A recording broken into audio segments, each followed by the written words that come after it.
conquête de la souveraineté passe avant tout par l'exploitation des ressources nationales au profit de nos populations.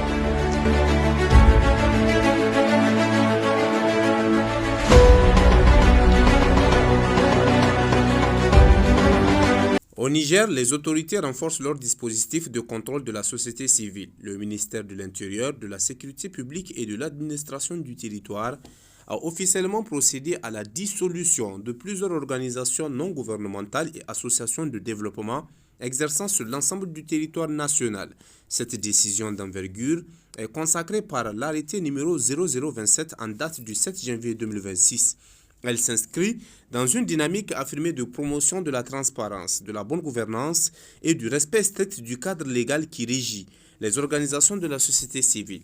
Cette mesure administrative intervient à l'issue d'une vaste opération de vérification menée par les services compétents entre le 14 novembre et le 15 décembre 2025. Durant cette période, de nombreuses structures ont été soumises à des contrôles approfondis, portant notamment sur la gestion administrative, comptable et financière.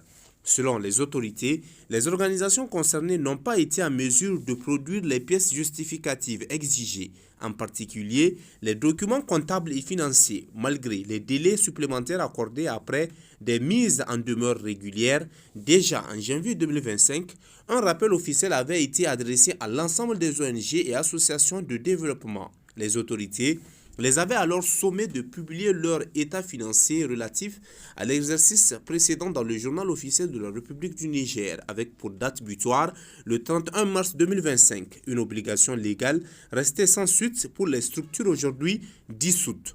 Le fondement juridique de cette décision repose sur plusieurs textes clés. Il s'agit notamment de la charte de la refondation promulguée en mars 2025 ainsi que de l'ordonnance de 1984 fixant le régime juridique des associations au Niger. Pour les autorités, le respect de ces textes constitue un impératif, surtout dans un contexte où la rigueur financière est étroitement liée aux efforts nationaux de lutte contre le blanchiment des capitaux et le financement du terrorisme, considérés comme des défis sécuritaires majeurs. Toutefois, le ministère de l'Intérieur tient à préciser que cette mesure ne revêt pas un caractère général ni automatique. Elle cible exclusivement les organisations en situation d'irrégularité avérée, les ONG et associations de développement ayant moins d'un an d'existence au moment des contrôles ne sont pas concernées par cette décision. Elle bénéficie d'un délai de grâce afin de se conformer aux exigences de transparence et de rapportage financier prévues par la réglementation en vigueur.